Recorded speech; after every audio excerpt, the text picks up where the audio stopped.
बेला और अरविंद दोनों पति पत्नी होते हैं। उनके घर रोहिणी नाम की गरीब कामवाली आया करती है, जो घर का सारा काम करती है। बेला और अरविंद बहुत ही घमंडी और लालची स्वभाव के होते हैं। एक दिन की बात है। रोहिणी, ये सब क्या है?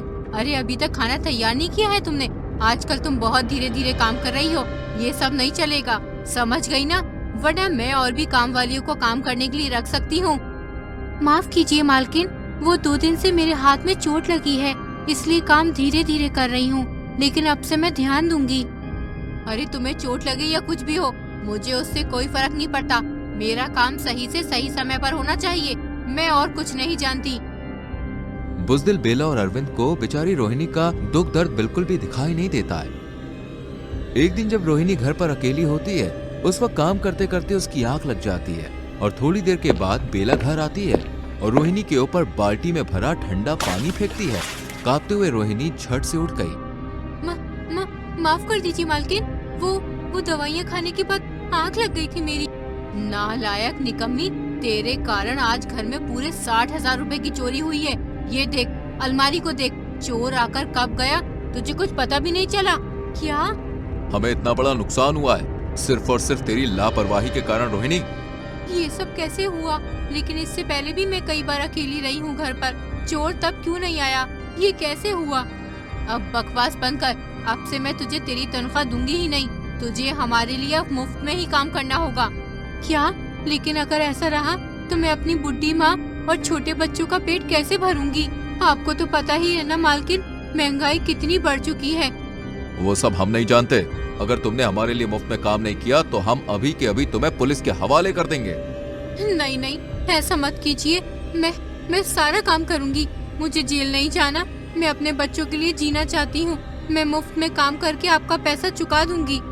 अनपढ़ रोहिणी को इतनी समझ नहीं थी और वो बेला और अरविंद के बहकावे में आ चुकी थी और उसने इस बात को मान लिया था कि अगर उसने काम नहीं किया तो पुलिस उसे ले जाएगी। अब तो बेला और अरविंद दोनों रोहिणी से ढेर सारा काम करवाते हैं। एक रोज उसकी तबीयत कुछ ज्यादा ही बिगड़ जाती है, लेकिन वो लोग उससे उस बुरी हालत में भी काम करवाते रहते हैं और तभी काम करते करते उसकी मौत हो जाती है, जिसके बाद वो चुड़ैल बन जाती है। और चुड़ैल बनने के बाद वो देखती है कि बेला और अरविंद घर में नई काम वाली को रखते हैं और वो उन दोनों की बातचीत सुन लेती है। बेला, अब वक्त आ गया इस वाली नौकरानी के साथ भी वही करने का जो हमने उस बेवकूफ रोहिणी के साथ किया था। हाँ अरविंद, अब हम इस नौकरानी को भी यही कहेंगे कि तेरी लापरवाही के कारण ही चोरी हुई है, जबकि असल में कोई चोरी हुई ही नहीं है। और फिर यह अनपढ़ नौकरानी भी पुलिस के डर से सारा काम मुफ्त में करने को तैयार हो जाएगी।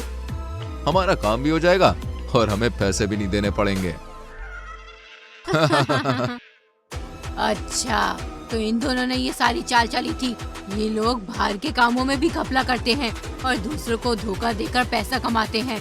और इन्होंने मुझे भी झूठ कहा कि 60,000 रुपए चोरी हुए हैं, जबकि ऐसा कुछ नहीं था। इन्हें बस मुझसे मुफ्त में काम कराना था, लेकिन इन्हें मैं इस नई नौकरानी के साथ ऐसा नहीं करने दूंगी। चुड़ैल रोहिणी बेला और अरविंद के सामने आ जाती है। रोहिणी का भयंकर चुड़ैल वाला रूप देखकर अरविंद की तो सूसू ही निकल जाती है। रोहिणी, तुम तो एक चुड़ैल बन गई। हे भगवान, तुम दोनों का सच मुझे पता चल चुका है। तुम दोनों ने मेरे साथ बहुत गलत किया। तुम दोनों ने मुझ पर बिल्कुल दया नहीं की और उसी के कारण मेरी मौत हो गई। और अब मैं आज तुम दोनों को तुम्हारे किए की सजा दूंगी।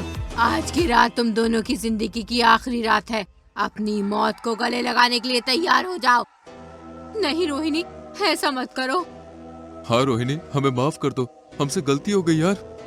रोहिणी अपने मुंह से ऐसा धुआं निकालती है जिसके आने से बेला और अरविंद को खांसी आने लगती है और बहुत ज्यादा खुजली भी होती है, जिस कारण वो खुजा खुजा कर पागल हो जाते हैं। वो उन दोनों को उठाकर पटक कर तड़पा तड़पा के मारती है। चुड़ैल हूँ तो क्या हुआ, मैं अब भेष बदल कर इंसानी रूप लूंगी और घरों घरों में जाकर बर्तन धोने का काम करूंगी, पोछा लगाने का काम करूंगी।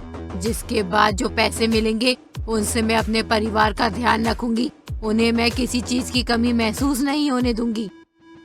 इस तरह चुड़ैल होकर वो भेष बदल कर लोगों के घरों में काम करके पैसे कमाती है और अपने परिवार की देख रेख करती है।